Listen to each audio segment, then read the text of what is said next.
Happiness, I think we can start now. Really? Okay. All right. So, good morning, everyone, and welcome to today's live session. My name is Happiness Boluwatife Babalola, and I am delighted to be your host for this conversation today. This session is proudly brought to you by DigiHive Community.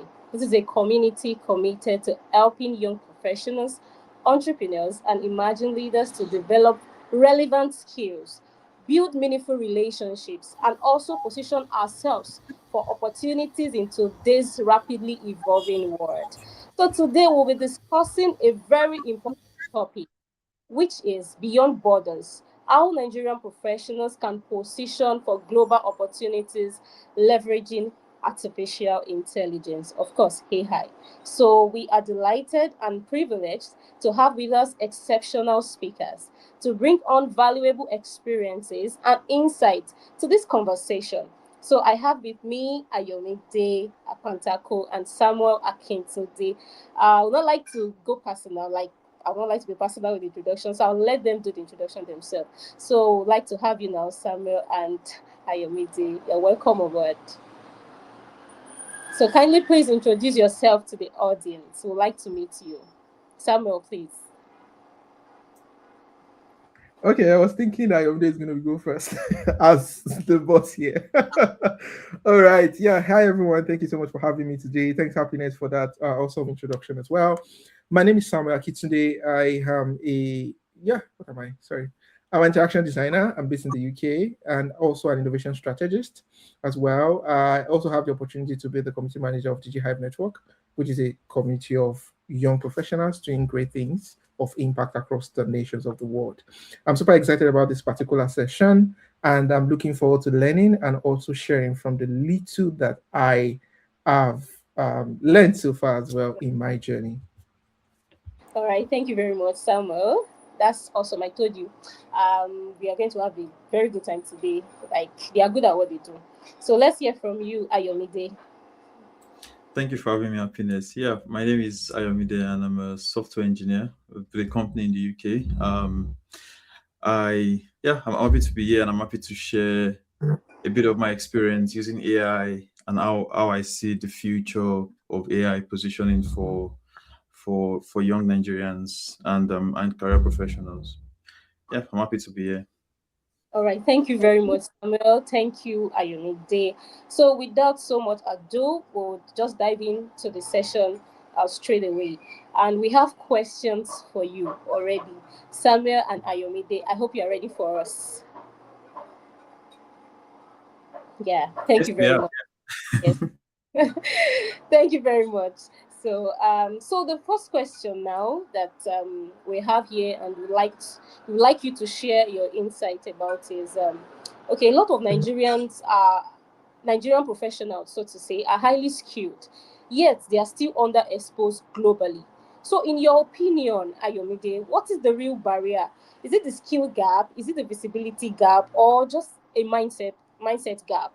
So, what exactly is the problem? I think it's a mixture of of everything you've highlighted.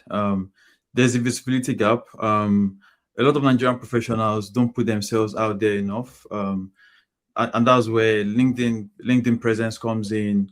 Building portfolios, having public portfolios, networking, um, building in the open, building projects in the open. Could be Twitter, could also be contributing to open source projects where people can just see your competence. People can see that you are capable of doing what you say you do. Mm, Yeah, it could even be like writing, being a thought leader, basically writing, publishing, sharing your thoughts on very interesting topics in the space. So there's that visibility gap.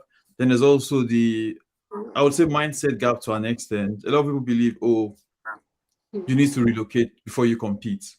But mm, I can say that that's wrong. You don't need to relocate before you compete because a lot of international clients are just looking for people who can do the job. They don't care where you live. They don't care mm. what continent you are residing in. The most important thing is, can this person do the job? Can I trust this person to do the job? And yeah, there's a skill gap to an extent as well, in the sense of a lot of us don't push ourselves to to capacity. We Mm, limit ourselves to our current knowledge and maybe give excuses for the reason why we don't know the things we know. So I think there's that skill gap to an extent as well, where we need to like um, learn more skills that are applicable globally, so we can provide that global contribution to international clients. Um, I would also say lack of evidence. A lot of us just just have resumes or CVs, but we don't really have an evidence pack that can say this is what I can do and this is what I've done in the past. Now, you don't necessarily need to have any experience. You could even just be documenting your learnings, writing down the things you've learned along the way. mm, Oh, I'm trying to do this, and that's where writing comes in, like building case studies, um, writing about the things you're learning, writing about a particular product you are trying to build, mm. the things you've learned, the things that failed, the things that worked, the things you would do again, the things you wouldn't do again. That sort of thing gives anyone reading that kind of thing, okay, this person is a subject matter expert because they know the pros and the cons of every decision they're about to make. They are confident in they know what they are doing basically, and yeah, so that's that's what that does. So yeah, that visibility is very important. And yeah, and I would say we as young professionals should not just be extremely talented people in hidden places. We should try as much Mm, as possible, as much as we try to develop ourselves and get better. Let's put ourselves out there. Let's just mm. not be. The Bible says, don't light a candle and put it under a table. Yeah, yeah. Let your light so shine. Exactly. So you need to make sure you are shining as bright as possible to the rest of the world. And how do you do that? By letting everyone know what you do and by putting yourself out there. Yeah. Thank you. Wow, that's awesome. Something stood out for me, a word particularly. You said people give excuses for not knowing what they don't know. Wow, that's something we really need to look into. And then visible competence, like competence that we can actually prove that okay, this is what I can do. That's awesome. Samuel, is there any other thing you'd like to add to what Ayomide has said? Yeah, I think thanks so much, Emily, for that awesome, can I say, breaking down of that particular question. And I think I just wanted to reiterate what I have said in the area of it's not really about maybe the skill alone, the visibility alone, or the mindset. I think it's the three together, depending on the person that we are talking to. There are certain Mm, people that skill is a problem for them, right? They are not willing to learn what it takes to actually complete globally, and also there are certain people that they are doing good work, but like what I said, nobody knows you, nobody know what you're doing. If people don't know what you're doing, there is no way that they're going to have opportunities for you, right? And that is why it is very, very important. And the third one, which is the mindset gap, it also affects some people just believe that everything they can do is within their immediate environment, right? There are certain people that are presently in Nigeria and are still doing a lot of impactful work across the nations of the world. So it all depends on the mindset as well for those particular people. So just to reiterate what Ayomide said, it's just the three together, and it also depends on the individual. Everyone knowing where it fits and not just ensuring that none of these actually affect them. Thank you very much. So, our viewers at home, it's very important that we try to break this barrier, the skill gap barrier, the visibility gap, and then the mindset gap. So, when we are able to conquer all these gaps and bring them together, then I think we are good to go. Anybody who would like to work with a Nigerian that is ready for the global stage. Thank you very much. And now we move to the next question. So, the next question is, what does global relevance truly mean? Like in today's world, is it just about working abroad, earning foreign currency, or building influence online, or what exactly is it? Is there more to it? Is there more to this word global relevance? Please kindly shed more light on it, Samuel. Thank you so much. I mean, that's a big one. And I will love to start because we are speaking to young professionals here. And I'm going to be saying this from what I've learned and what I've seen, right, in my career. At least I've worked in Nigeria for about 45 years before moving into the UK. And I've also worked here for about 1 year thereabout. So I kind of have an understanding of how it works in both areas. And when we're talking about global relevance, personally for me, I think it's far more than working abroad. It's far more than earning foreign currency. It's far more than just doing your bit and then you are being paid in dollars. And probably if you're in Nigeria and you're being paid in dollars, convert it to naira, you're a big boy. You know what I'm saying? As Tech Bro and Texas. Right. But Especially the when we tech bros. yeah, so I mean, but when we talk about global relevance, right? It's we're talking about being relevant in your field, being relevant in what you've chosen to do with your Mm, hands, or in what you've chosen to operate in, where you've chosen to operate it. By the way, so it is very important for us to understand global relevance as being able to impact lives. mm, I think that's like the simple definition I'm going to give it. For example, I work as an interaction designer and also an innovation strategist. So the question for me is, as a designer, how many people have benefited from what I do? Right? Have I gone the extra mile to contribute my quota, right? To contribute to how people, certain people actually live their life. So as a designer, it's not just for me to design on Figma. It's not just for me to, understand the UX laws or whatsoever that is being called right now. It's more around how can I use the work that I do to improve the maybe revenue of a particular company and improve people's lives somewhere, right? I just to use an example, there was a particular time I had the opportunity of, doing a particular design that is used across 20 different African countries. And it came home to me when I saw people, even in Cote d'Ivoire, people in Ghana, people in South Africa, right, interacting with what I designed. I've never been there at that time.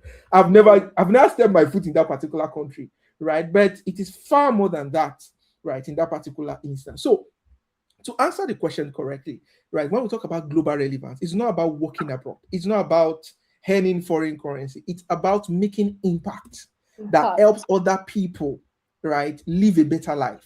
Somebody can beat their chest in the next 10 years and say, thank God I had the opportunity to have a Mm, contract with this person.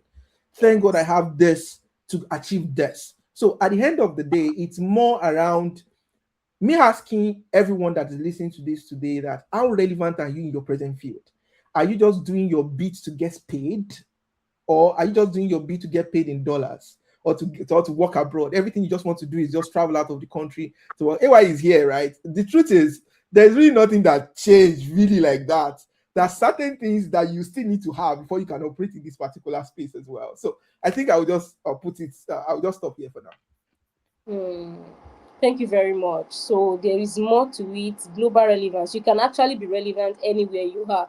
The major thing is how much impact have you had in the lives of people, as in basically what you are doing, the functionality of what you are doing. Thank you very much, Samuel. I can even testify to that as regarding Samuel, because I think meeting him has been an amazing thing. So let me just say it. Ayomide, is there any other thing you'd like to add to this? I, I think Samuel has put it really nicely in terms of impact. I think that's the entire summary of global relevance. So basically, being able to create value beyond your immediate geography. I think that's exactly what Samuel has explained. So you're impacting lives in countries you've never been to with people who have never met you. Do you understand? So that I think Samuel has put it so perfectly. So being just creating, if it's a product, creating a product, Mm, creating an idea, or even if it's a research you did, putting the research out there, and you can see people in various that countries mm, utilizing the value you created with from your it. small room in Lagos. Do you understand what I'm saying? So that I think someone has put it perfectly. It's just impact at a Mm. global stage. Yeah. Wow, wow. Thank you very much. So, our dear professionals at home, you've heard from Samuel, you've heard from Ayomi Day. So, stop running the eta skater, trying to go beyond what you are in presently or what you have presently. You can start from where you are. The basic point is having to impact lives from your space, having to get people to be blessed, impacted by what you do. It might not even be in the tech world. It might just be a product you've created. It might be a service that you are putting out there. It might be a book. You might be a writer. So someone just said it. Somebody interacted with this product from a very far distance. You might have written a book, and somebody from a very far country in another continent, in fact, would actually read the book, interacted with the book, and then would want to even meet you from that space. So you can just trust that from where you are, you can gain that global relevance. Thank you very much to our speakers once again. So we have our next question here. So Samuel, how is AI changing the global hiring landscape? How is AI changing the global hiring landscape presently? Like, do you think it is creating more opportunities or it is more competitions for Nigerian? Because the AI, this generation. So, what do you think about that? Okay, thank you so much for that. If you don't mind, I would love to push this question to AY first. Why? Because AY Okay, work for an AI company, right, in London. okay, So he okay, has more things to say in this area than myself. okay. AY, please, if you don't mind, I would love you to go first. Um, thank you, happiness. I would say AI is doing both, in terms of creating opportunities and also creating even more competition. In terms of opportunities, there are definitely more jobs, and people want to hire people who are competent with AI. Um, Recruiters also reach more people using AI. I've spoken to a recruiter, and what they basically do not now do is they can scrape LinkedIn and find matches for their roles at a very quicker rate. So you could, if you have a very good LinkedIn profile that matches a particular job description, a recruiter in London can find your LinkedIn profile And reach out. for you that you are in Lagos and reach out to you for that role. But now this is where the competition comes in. This speed of accelerating execution also goes to other countries. You're not just Yeah. competing. They're not finding you alone now. They are Mm, finding people in India. They're finding people in Pakistan. They're finding people in other countries who also want the same job that you want. So you need to stand out. And that's mm, where that kind of having a public evidence starts to show itself and prove that you can do the job, and you're more than capable to do the job. Um, yeah, that's that's cool. all I'll So say that on means that. this is taking us to what we talked about in the first place, talking about the mindset, the gaps that needs to be filled before you Yep. even launch out at all. Oh, that's good. Thank you very much, Ayomide. So, Samuel, would you like to chip in any other thing, probably in your own space, how AI have impacted or anything? Yeah, I mean, that was why I said AI should go first. I wanted to say AI should go first. That's what I wanted to say AI should go first, right? Because I can remember myself and him also having conversations. I think it was about 4 weeks right now, just talking about this. And there was a lot of things that we're able to, can I say, agree on, right? And that was what he shared as well. And just to add to that, I think it's more about creating more opportunities and also creating more competition, just like what you were said, right? It's more competition right now because you are kind of going against everyone in the whole world. There's nothing like people in underdeveloped countries won't have the same access to people in the West. Literally, that Mm, doesn't exist again, right? Everyone have the same access, equal access right now, right? And hiring globally, definitely, just like what CY said, it is changing and it is 100% changing. And this is what Nigerian professionals need to be aware of. Just what you mentioned now in the area of having a very solid profile on LinkedIn, having a very solid personal presence on LinkedIn as well can go a long way, vital way, right? In the sense of people are looking for people that can actually do jobs for them. Right now, I've seen a lot of people also leveraging, AI opportunity of training AI, like people getting on platform like Outlier, AI automation, and a whole lot of them. That's to tell you that these companies are not based in Africa, or nor are they based in China or Asia, right? But everyone everywhere is kind of contributing to building the different models that they are building. and that is the hiring opportunity that comes with it. But also competition comes in because you are competing with the best of the best. Global space, the Yeah, stage. somebody that grew up in the UK or in the US now might not be able to relate to certain things in Nigeria, or might not be able to relate to certain things in South Africa, right? And that is the major reason why it is also very important for us to understand that AI is going to bring about that open field of play and also competition, in the sense of it is only the best person, or let me say the last man, that is going to be standing. Hmm. let, That's let amazing. me let me quickly chip something in there. And I think another thing is AI is definitely replacing a lot of administrative work, um, because AI does that very effectively. Very well. But one thing AI would not do is replace someone who can solve a problem creatively, someone who has very good judgment, and that's exactly what recruiters look out for. The the Almost everyone can do the same job as good as you. It's more of, can you leverage AI to do this job more effectively? Can you solve this problem in a better way? Can you make good judgment calls at very strategic times? And those are the things recruiters try to, or companies actually generally try to look out for in candidates, and find, okay, this person is someone I would like to work with. This person can use AI in a very effective way, and not just surrendering all of their brain power to the AI. Yeah. So, thank you very much for that, Hayomide. So, I mean, this brings me to thinking of asking a particular question that can you please just highlight for the professionals out there what mistake they are making that actually that is still keeping them invisible, or that is keeping them uh, retarded in this total landscape that we're talking about? What's that one thing that you can highlight, that one mistake, that one error that you're still making that could actually hinder them? Yeah, I think it's something we've touched on previously, and I think it's still the same thing. As treating competence as if it creates visibility. Competence doesn't create visibility. You can be very competent and no one knows what your work. So you need to treat competence and visibility as two different things.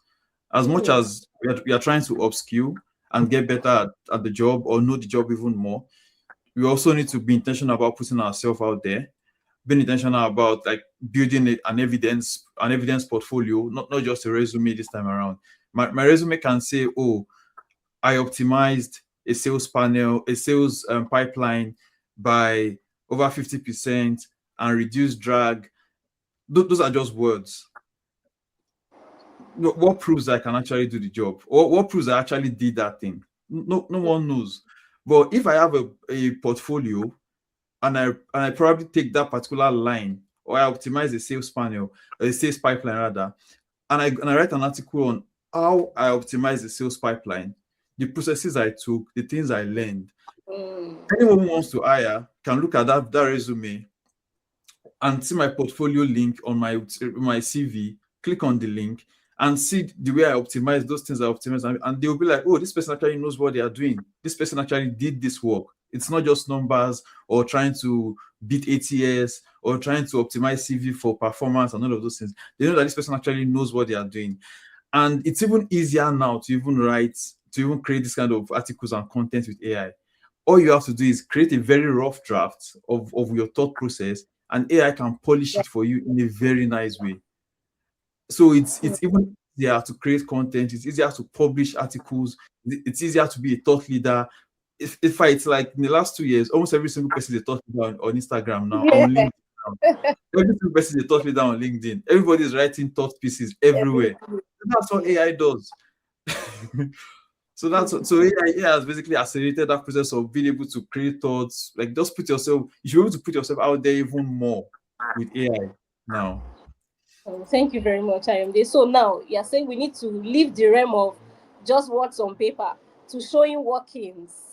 Yes. So Yeah, I professionals. think I also wanted to add something to what I said Okay. as well, right? Right. Because I think this is very important in the sense of AI has given everyone a very common field or a common ground right now. What I need 7 people to do right now with just one agent, I can get it done. Right. And right now, it is even the best time for everyone to be a thought, like what they were said, to be a thought leader. Right. But one mistake that a lot of people make right now that we must ensure that we don't make is to allow AI to do critical thinking for you. You know, it's easy to get so lazy because you have AI. It is very just like what they were said, right? You need to do a draft yourself, like the way you it's coming, just write it down, right, and give it to AI to polish for you. Not telling AI to write for you, or not telling AI to even do the script for Generate the you. idea. Do you get what I'm trying to say, right? And that's the major reason why people know, right? If you are doing a content now and it's AI generated, personally for me, I know because I interact with AI almost every day, right? I know Yeah. I'm not interested, right? So, Mm. and that is where the world is going to right now. So, what is going to help Nigerian professionals at this particular time is actually to also understand that one major thing that is going to be the differentiating factor is the power of critical thinking, the power of leveraging these tools to get the best out of them. I think I'll just stop here for now. Thank you very much. That's hard. Power of critical thinking. So we should not lose our critical thinking cap because we have artificial intelligence. Human intelligence, we always top the game. Thank you very much, Samuel, for that. Ayomide, thank you so much. So the next question is, how can we prepare young professionals not just to get jobs now, but to become creators? Okay, I think we've said a part of itself. We've talked about it. Like, how can we prepare professionals not just to get jobs, but to become creators, innovators, and solution builders in this global economy? So while we are wearing this, our critical thinking hat, so what other things do we need to do in order not just to be, I just want to go to job 9 to 5, I just want to go to the office 9 to 5 and return home? What else? What do you think we need to put in place again aside all these things we've talked about? Ayomide, help us. Okay, yeah. So yeah, I would say building problem solving skills, and what that means is the ability to identify a problem in a very niche area. Mm. For example, it could be a problem in healthcare. You Mm. can spot that this is a problem in healthcare, and you can start thinking of the solutions to solve that problem. It could be a problem in education, it could be a problem in Mm. infrastructure, but that critical thinking, problem solving skills, that you can think about the problem, you can design solutions, you can propose ideas, and you can reiterate on those solutions that you Follow are through. proposing. Exactly, following through. Then the next one is building an entrepreneurial mindset. And Mm. the entrepreneurial mind, and the way I tell every single person in 9 to 5, I know you want to be a nine. Some people just want to be 9 to 5ers. Some of us just want to be 9 to 5ers. But even as you're doing a 9 to 5, have an Stress. entrepreneurial mindset. Mm. And what that does is it gives that sense of ownership. You don't see yourself as a single cog in the wheel. You own your outcomes. You Your know, space. okay, what I'm contributing. For example, someone is a designer. Someone knows my design is contributing certain revenue to this organization because of the work I am doing. This particular company is growing. This particular amount of revenue is being generated. So there's that ownership. So you feel responsible. It, For it gives you that outcome. each sense of responsibility, because you can see you know the outcome of your work. So that entrepreneurial mind, even the 9 to 5, that entrepreneurial mindset just helps you keep thinking of better ways to improve your process because you are thinking of the outcome.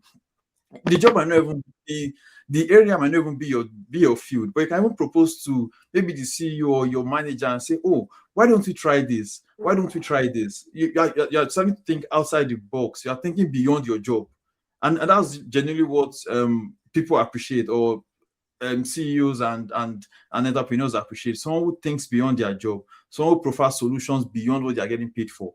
You can say, "Oh, let's try this idea," and they try it and it works out, and fine. They will give you all the credits. That's it. "Oh, this was Samuel's idea. Oh, this was Happiness's idea," and it worked. It turns out the company makes huge profits, and everything works out well. So having an entrepreneurship mindset really helps in that sense. Mm. Yeah, I think that's it. Thank you very much. Having an entrepreneurial mindset, even as a 9 to 5er, that's very important. So me taking my job, even though I have a boss, I have the CEO there, me taking my job as if it is my own, and then taking responsibility for every assigned duty, even going beyond to deliver something worthwhile. Thank you very much. I think that also make one indispensable too. If I'm right, Ayomide. Yes, it makes you Ex- indispensable. Yes. Exactly. Yes. Yes. It does. It does. Thank you. Samuel, would you like to add any other thing? Yeah, just one thing as well to what I mentioned. I think that point is the point that AY is eating, not eat. The point that AY is eating is so important, right? I know AY too can attest to this, right? But I think right now I've been in rooms where you have the best of the best.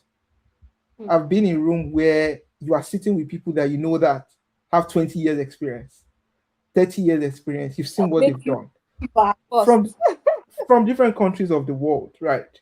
And Yeah. you are in this particular space where you can't keep quiet. Definitely.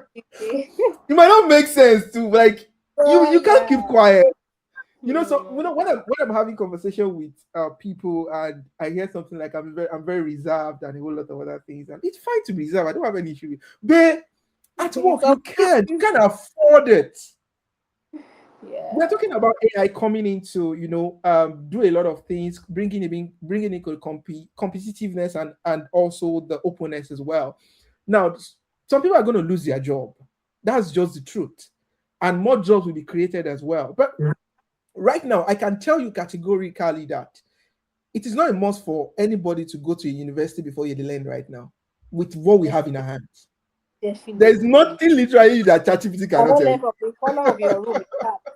Yeah, and that is I'm not disputing the fact that education is important. Yes, it's very important as well. But what I'm just trying to say is to bring the awareness of profession that we have right now out there, that everyone have access to these tools, everyone have access to information, right? And that it is your responsibility to do the extra. It is your responsibility to learn. Because I'm a designer doesn't mean I should not know how finances work in a company. You are Mm, wrong. mm, Because I'm employed to be an engineer doesn't mean everything I have in my head is just code. You don't know how product is being mm, managed. You're wrong. mm. Because what happens if an agent can do that tomorrow? Right. Yes. And AYT was saying something around, contributing and giving ideas, right? I can tell you categorically that I think it was 2 weeks or 3 weeks ago, I said something to my manager. All right. And I read it on the eye. Right. I was literally doing, research. I was just interested on how to build agent and a whole lot of other things. And I Mm. thought of it, okay, maybe if I build this particular AI agent for my team, like the set of designer, probably is going to 3x our role or something like that. But I just mentioned it based on the research that I did. I'm not an engineer. Mm. I understand some level of coding, but when you say level of coding, it's like Yeah. 0.5% of coding, right? But I was able to give that initiative, and that actually changed the atmosphere in the room. And then That actually, professionals in that field can take it on from there. yes, because Mm. at the end of the day, it's not a common field. Nobody has an excuse not to understand anything right now, right? It, Before they will tell you, go and ignorance ask is Google. no more an excuse. Yeah, they will tell you before, go and ask Google. Right now, you don't even need to ask Google, No Google. right? I have like a particular AI, what's it called now? App on my phone. If you are talking to me now, right, I can like it's automatically recording whatever you're saying. And if I need to like ask the app something to clarify what you're saying, I can get it in seconds, not even minutes, right? And that's to tell us, like I'm just reiterating what AY mentioned earlier, in the sense of we have to hone it. We have to own the responsibility, and that is going to set us apart in the market. Those people that are going to lose their job doesn't mean that they are not good, but it's Mm. just that probably some people are more visible within the company. Some people bring more creative ideas into the company. They might not learn it from school, they might see it somewhere, they might hear it Yeah. from somewhere, and that is how it's been done. Don't let me take too much of our time. Thank you very much. Thank you very much. This has been an Let, awesome let session. me. Since I, I want yeah, to chip something in. I want to emphasize something that Samuel actually said. He thank said you. it gave an idea that he actually got from an AI. So it's simply using AI as a multiplier. And I think that's what Yeah, a lot yeah, of us should start doing. That's Start using where. AI as a multiplier, start using AI to generate ideas. Then if you can have 10 different ideas, then you can analyze them yourself and look at, okay, what's the best one? What's the best one? Because with AI you can experiment quicker. That's the very beauty of true, AI. You can very true. experiment quicker with AI. And I think we should also just start embracing, failure and normalize experimentation and failure as as as young professionals. We've lost our host. Let's see. Yeah, I think we've Should- lost our. I believe she'll be back with us soon. Right, Yeah. but Yeah. Let's just embrace AI and like, yeah, it's a force for a force for multiplier. Create ideas more and experiment more. yeah, that even Mm, reminds me. There is something that we call in design, for any designers listening to this. Probably, I'm sure that you can relate with this very quickly. We call it an iterative process, right? mm, One of the process of design, you have to do research, you have to iterate, and a whole lot of other things and all. I can tell you right now that what takes 2 weeks before, mm. right, can now take you 5 minutes. So Wow. let's give an example. Like, if you're going into any meeting in whatsoever organization you are working in, or even if you're in school, right, you shouldn't go there without preparing. You shouldn't Hmm, go there without having, like, just what I mentioned, like 5 ideas that you want to share. That hmm. doesn't say that everything is going to be relevant. That is where the Yeah. human intuition comes in, right? You've done your practice. You know what you want to say. You are coming in with it. So you're not going there and just listening to people talk, right? You are listening, not to respond, but you are listening and analyzing. Okay, what I have in mind, how does it link to this? Because you don't Yeah. just also want to enter a room and just talk because you feel like talking, Mm, right? mm, You mm, also want to mm. say things that are relevant to the situation, right? Things that are contributing to the progress of the company itself. And I think it is very, very, very important for us to, do this as well. I just thought to chip that Yeah. in. We're still Yeah. waiting for our host. Yeah. She'll be joining us very soon. Yeah. Yeah. It's quicker to build prototypes, quicker to test ideas, quicker to analyze data. Every single thing can be done in a very short. I mean, just like you said, what would take 2 weeks before can be done in 5 minutes. In fact, that is acceleration at a different rate now. So yeah, hopefully our host joins us very soon. Yeah, I think we have one other thing. Probably, if probably we can just pick this up and just Okay. share as well. Like, how can young professionals not just get job but become creators, innovation, and solution builder? I think that was what we just responded to, if I'm not Yeah, wrong, right? yeah, I So think that's yeah. what. So is it possible for AI to now become the greatest opportunity Africa has ever had to complete globally without relocation? What do you think? I mean, it's the greatest opportunity for humanity. So not just Africa this time around. Yeah. It's everybody in every part of the world. Just like we were saying earlier, it has become a very huge force multiplier. Yeah. Um, but Africa can leverage this definitely because all along, the rest of the world had access to opportunities and infrastructure that we might not have had in Africa. But with this kind of level playing field, for example, organizations can 10x their output with AI. You can a company like, I don't want to mention organization names, but maybe a company like Paystack can reach quicker, can build for bigger markets, can reach quicker audiences, can 10x their productivity because they now have AI, the engineers have AI, designers have AI, the marketers have AI. Everyone has AI to 10x the growth and acceleration of the organization. Um, in that sense, and also like there's also opportunities that AI can help address things like, okay, oh, they're now AI tutors. I've even seen AI content creators on Instagram. There are a couple of Yes. those. Yes. I've, I saw an account, and I didn't even know the account was AI managed. I heard a song, interesting. I heard a gospel song, and I found out that the song actually was actually sung by AI. The song is on Spotify. So I like the song so much. So someone now mentioned that.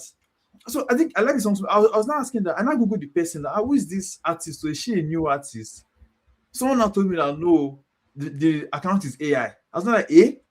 I now went to Instagram and I saw that this account is actually an AI account. The AI account has an album of different songs on Spotify.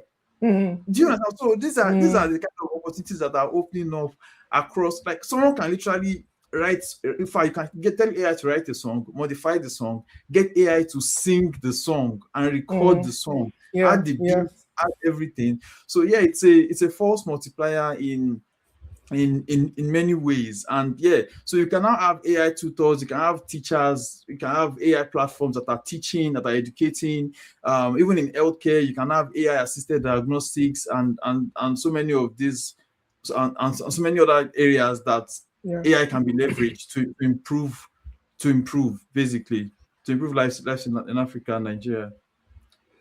Yeah, I mean, that was so apt. And, you know, it just reiterates something, which is, I think, for anyone in every part of the world, relocation have always been there.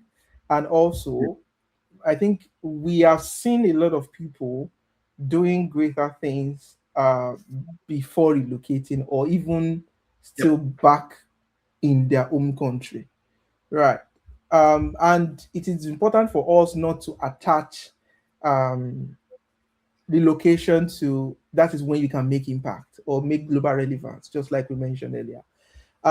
Just to answer this question directly, I think it is important for us to be aware that AI is not a new thing that is bringing new opportunity for global impact in that regard.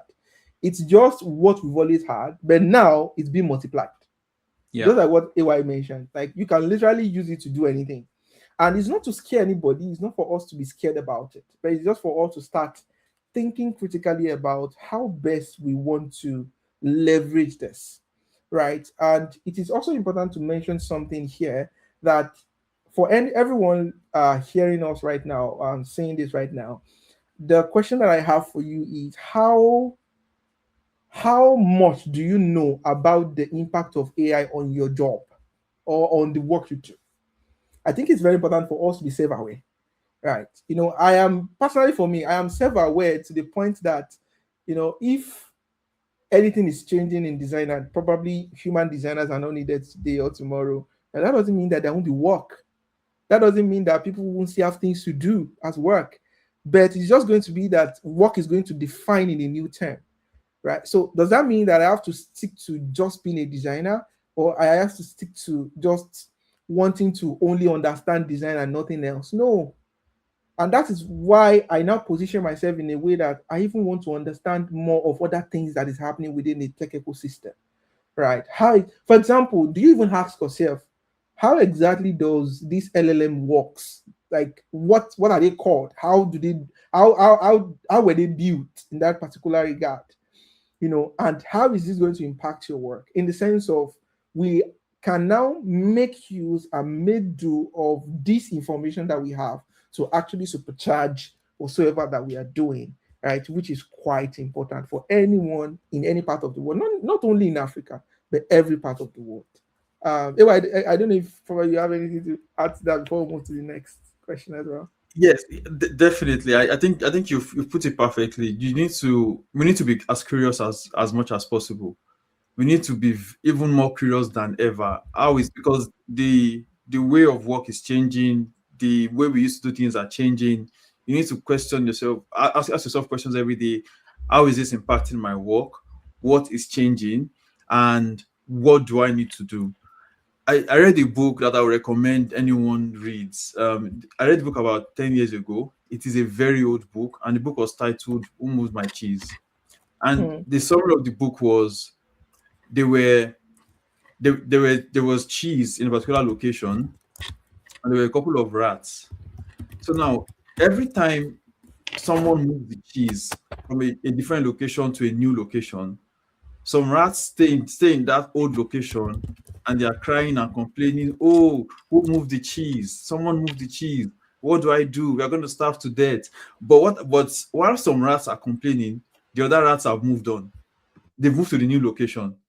And as the cheese keeps moving, some are complaining while some are moving with the cheese. And what that book says in summary is you need to be able to move with the trend, move with the tide, be close as much as possible, and keep improving, keep adapting. That adaptability is very important. We need to keep adapting to changes in ways of working, in the environment, in what is going on, in how we used to do our work. And we need to keep learning and leveraging whatever new opportunities are coming our way, so we can stay at the top of the market and stay in front of those trends. Yeah, so yeah,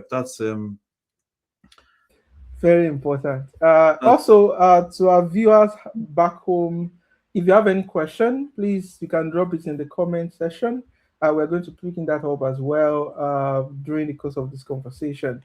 Anyway, we have another interesting question here actually, and this is something that I think DJI is always big on, right? Speaking on for a while, which is what role does personal branding and digital presence play in attracting international opportunities in an AI driven world?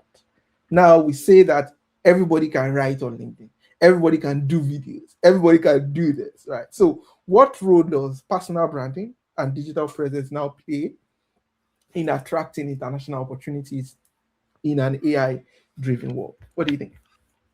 I think this is related to what we've touched on earlier. It's more of building an evidence pack. You don't just have a personal brand now. You don't just have a digital presence. You also have an evidence. You have scars that shows what you've done, what you've Very learned, true. what Very you true. will do, and what you will not do again. So, and those scars are very important. Those scars are what should be public. For example, I'm trying to build I'm doing a research on it could be a user accessibility research. If I document the things that I know worked, the ideas that I know worked, and the ideas that I know will not work, anyone who wants my service can easily go there and see that I actually know what I'm talking about. They can see that I have done my research. I have done this work before because I have lessons that I've learned from the way I used to do them before, and that's what everyone wants, that experience. AI will not give that experience. Humans will give that experience, and humans will even know how to use AI. We even do it better. So I think that's what yeah, so that I think that's one thing that can stand out in terms of personal branding. So not just being able to write articles, not just being able to have a social media presence or a LinkedIn presence, but also have evidence that backs it up, that you and credence to what you do. Yeah, thank you. We have our host back. All right, Samuel. Samuel and thank you very much for holding up. Thank you so much. And I sincerely apologize for that breaking transmission. Okay, so where are we now? I hope we've all been having amazing time with Samuel and Ayomide. So once again, I sincerely apologize. Okay, so moving on. Ayomide, this question is to you. Let's say one of our professionals, if someone in Nigeria wants to become globally relevant in the next say 2 to 3 years now. So what intentional steps should the person begin to take immediately from now, like counting down? Let's say the person wants to set a goal, and for the next 3 years, like okay, in the next 3 years, I should have become this. I want to take this step and leveraging AI and become.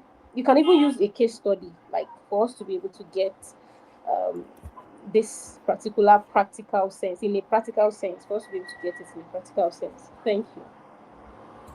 I would say the first thing is pick a field, pick a niche.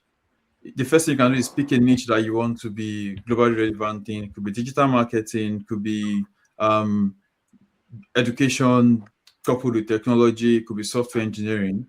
And once we've picked that niche, we can then say, okay, the goal shouldn't just be to be generally skilled. The goal should be to be known for solving a specific category Something. of problems. Yeah, be known for something. So it could be something like, oh, I help businesses automate operations with AI, and that's what you are known for. That alone already stands you out in the market. When someone is thinking of someone who wants to automate their operations with AI, you are the first You'll person be that comes. called. Exactly. So you've built that name for yourself in that area, and then yeah, AI is taking over. AI is growing and getting better. So we need to develop AI fluency as much as possible. Anyone who wants to be relevant in the next 1 year needs to be, I would say, AI. Be able to speak the language of AI. Be AI fluent. Learn how to use AI to do your job. Learn how to use AI to do your job better. Um, learn how to use AI to do research, create content, user research, data analysis, software engineering. There's AI in almost every area of our lives now. So we just need to know how to leverage AI in those areas.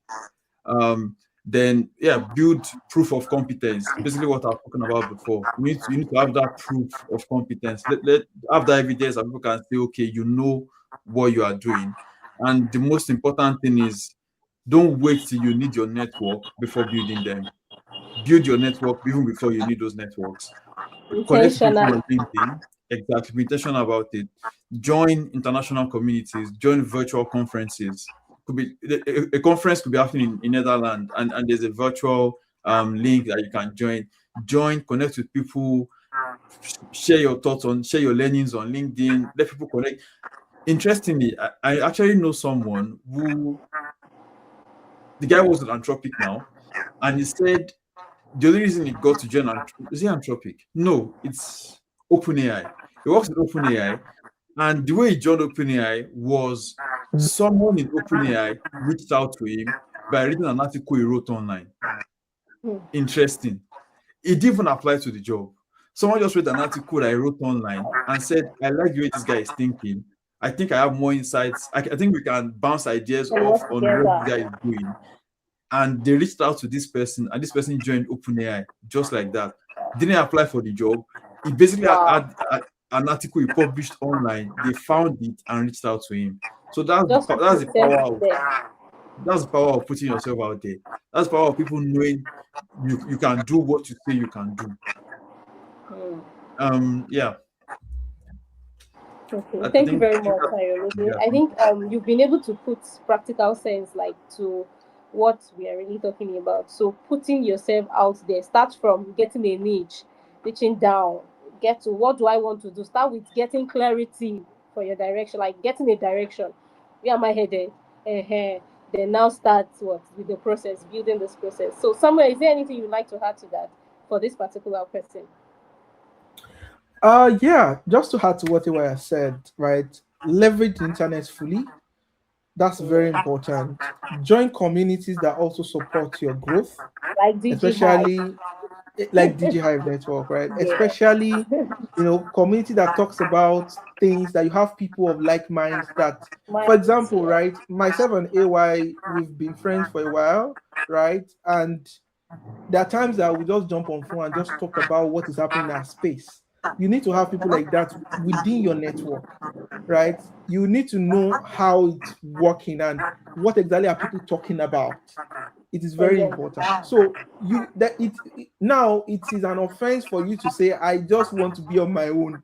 I live a silos life. I just want to be paid and I just enjoy my Now you are life. shaking tables. Actually, you're gonna pay for it. I'm serious Okay. right now. You're gonna pay for it. And when I say you're gonna pay for it, it's not about you won't make the money. You will, right? But you might not be able to make the impact. But if money is the definition of life for you, then it's fine. Maybe that is what works for you. But I know deep down that every man actually wants to make impact. Everyone that is seeing this particular video today, right? If you ask them that, how do you feel when somebody tells you that thank you for giving me this money? It's helped me achieve this in my life. Like, just think about how do you feel? You feel fulfilled, right? No money can buy fulfillment. So as much as what we are doing, we are being rewarded with salary and a whole lot of other things, but the greater goal is to have that impact and that global relevance in the sense Mm. of make yourself available, put yourself out there, just like what I said. join community, go to conferences. For example, Figma conference now is happening this month. I won't be there, it's happening in the US, right? But I know that there is a visual option for me to just see it. Now, why do I want to see it? Even right now, I really use Figma for my work. But I want to see what is the new innovation they are coming up with. I want to be aware. What is happening in this space? Yeah, I just need to be aware. We're talking about competing globally, right? If you are competing globally, you have to have the relevant information for you to even say the right word, right? Something is happening next week as well in London. There is London Tech Week also happening next week. There's a lot of things that is going to be happening, even in the place of AI. I don't work there. I don't do a lot of things there, but I want to be aware. How does this align to my work? I want to meet people, create that connection, speak to people, right? And everyone is actually accessible. Everyone, just ask what's the highest that can happen. A no, and people really give no, unless if you don't have a value to offer in the first place. Value to offer. Yeah, if you have a value to offer, if anybody meets you and you know that this person is valuable, exactly. Yeah. So what we're just trying to say right now is in the next 2-3 years for you to ensure that you are on track for this, try as much as possible to get close to people of like minds, right? I can tell you categorically, being a member of DigiHive community is a blessing to me, right? I have people here that I would have never met if not because of DigiHive. And they're also listening to me right now. And they are more than friends already. And that is what a community brings to you. Apart from that as well, even at work, going to conferences, I want to have friends in every continent of the world. Yes, I want to have friends there, right? I want to have people that we can just talk about work, talk about what we are doing, and a whole lot of other things. I think I should stop here because of time. And that's how it begins. Like we say we want to change the world. I think it starts from there. Networking, even to the minutest, littlest, like the smallest country in the continent. It starts from there. Thank you very much for that input, Samuel. It's very, very, very great one. Ayomide, thank you so much too. Okay, so for this particular person now, this professional, how can this person use AI to increase productivity now without losing the originality, like without losing originality, creativity, and the authentic human thinking? Like how can this person that is just coming in um, to fill into this space and that is just building, yes, how can this person come in and build without losing originality? Ayomide, let's start with you. Okay, that's with me. Okay. Yeah. There's a phrase that we've been hearing very frequently now for the last 1 year, and it's called cognitive surrender. And what cognitive surrender basically means is giving all of your brain power to an AI to think for you. And now a lot of people use AI wrongly. What we should be using AI for, it should be to validate and critique our thought process, but not generate them. And this is very important because there's something called neuroplasticity in the brain. And the only reason we know what we know today is because of the learned experiences and the brain being able to adapt to those learned experiences, the things that we've learned over time. And we only learn them by thinking critically over time. But if we stop thinking, then the brain stops developing. It leads to something called cognitive atrophy. The brain stops developing. We stop being able to think deeply. We lose touch with that deep thought process. So we shouldn't just cognitively surrender everything to AI. We should be able to think ourselves, we should be able to have ideas even before we speak to AI.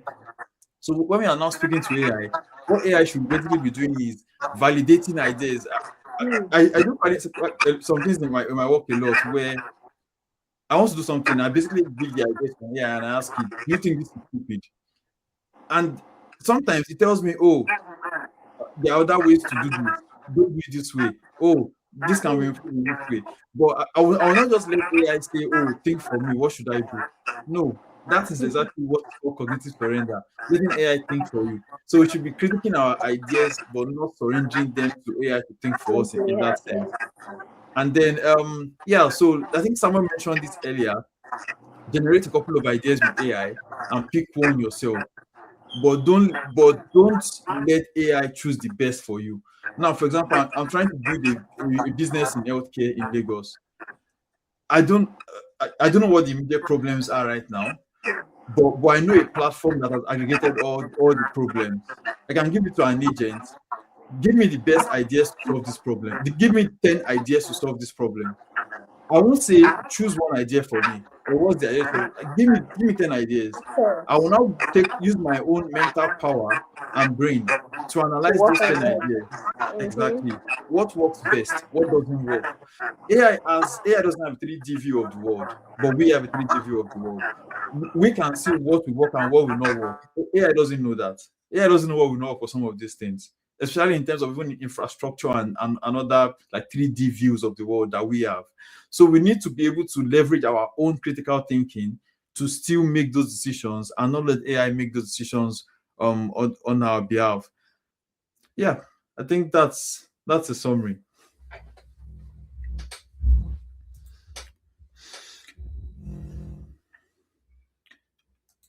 I think we've Okay. lost our host again. Yeah, I think a little. Yeah, so I also wanted to say something and just had something to what AY mentioned in the area of even prompting, right?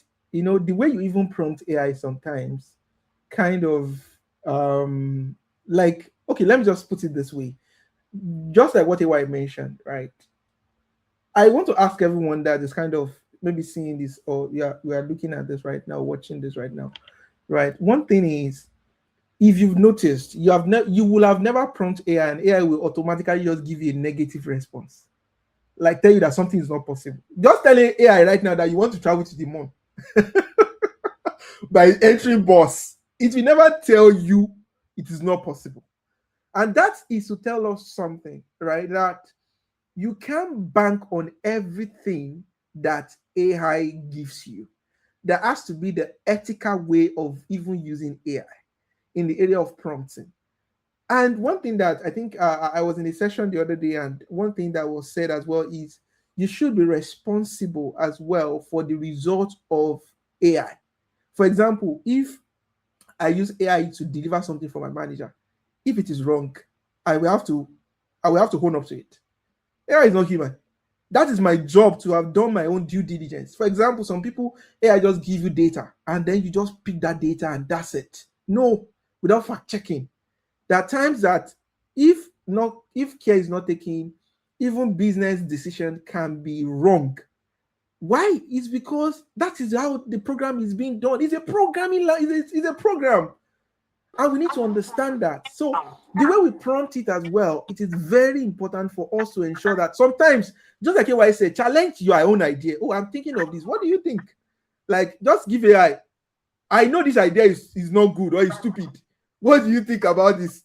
Right. And the thing is, the more you prompt it, the more you see more possibility. It's just an enabler. It shouldn't be Yes, the and they one neighbor, doing it that's for the you. word. Right. And in the process of enabling it, you have to own up to the results. Don't just take anything and just give. For example, now you want to post on LinkedIn. You just take LinkedIn, write me a post about design, and AI just wrote it. Oh, give me a picture about design. AI you just pick it and you post it. If I can comment, I will give you something. But what exactly am I trying to say is just the fact that that critical thinking is very important, as I mentioned, and also, right, the result of AI, right, either positive or negative, is also going to be is going to bounce back on the user of that particular platform. So I think it's Yeah, time thank for you. circle. Just, Thank you just very to much. rephrase, It just to reminds me rephrase, of, I think sorry. sometimes months ago, I was using AI for a kind of analytical work. So I was telling it to give me another way of solving that particular problem.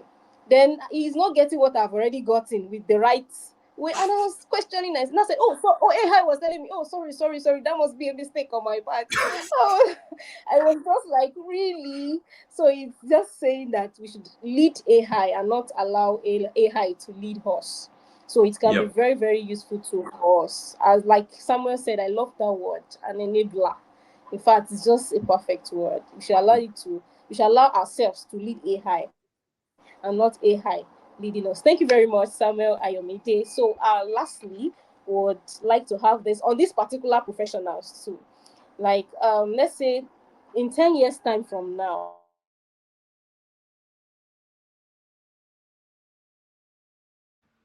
I think network is really all right. I think you want to say something earlier. begin Probably can just close with that. okay.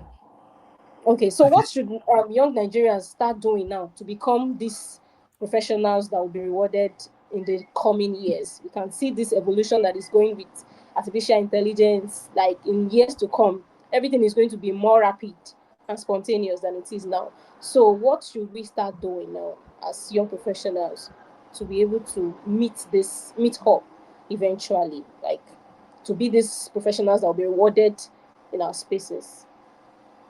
Samuel. Yeah, I think we okay.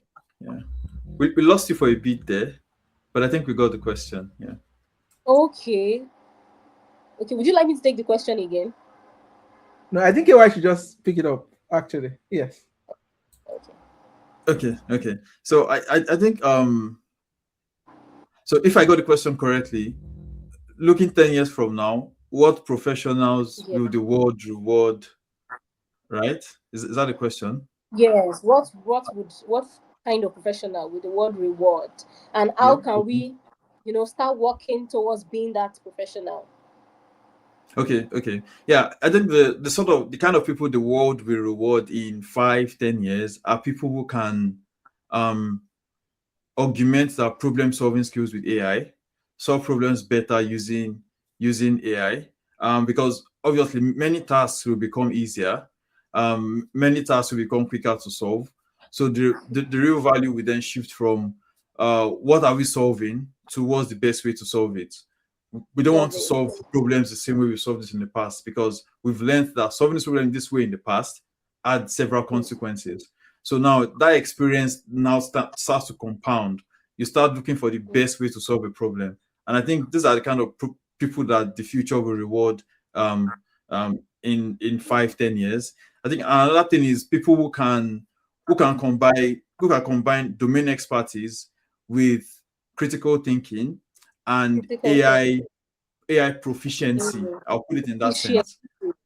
So you are very proficient with AI. You can also think critically. You've not lost your critical thinking skills. And also, there's that domain expertise. You know what you do. You are good at your job. Even before AI, you were good at your job. So these are the kind of people that the future will reward. People who can. I think I mentioned this earlier. People who can make very good judgment calls on decisions. People who trust their guts with certain decisions. They know this will work out. So those are the kind of people that the future will reward in that sense. And I think what we young professionals need to do to position ourselves for that kind of future is build projects, start projects, build products, create content. I said this earlier, learn entrepreneurship. And the reason for all of this is all of these things accumulate into learned experiences. You learn different things along the way. There's only Along so the much way. that you can do in a 9 to 5. But when you have some of these things on the side, you accelerate your career even further than Yeah. your years of experience. You can see someone with you can see someone with 5 years experience that's about 10 years of experience mentally, because of the products they built as side projects, because of the the projects they've done. For example, community leadership. That's literally a way of being a CEO. You can manage people. So you don't even need to say you don't need to have ever been a CEO before, but you've learned the people management skills. You know how to work with people. You know how to handle tough situations. You know how to find your way around tough decisions. These are the kind of decision making skills that compound through all these kind of side things that you are doing outside of your 9 to 5.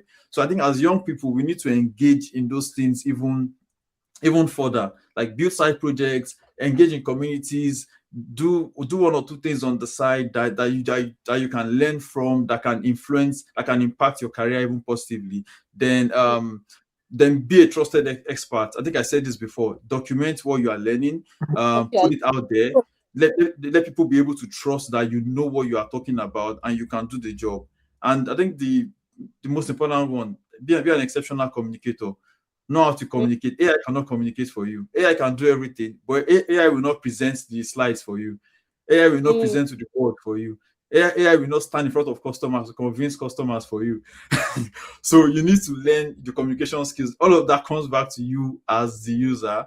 Communication, um, you need to improve our communication skills and learn all of those things in that regard.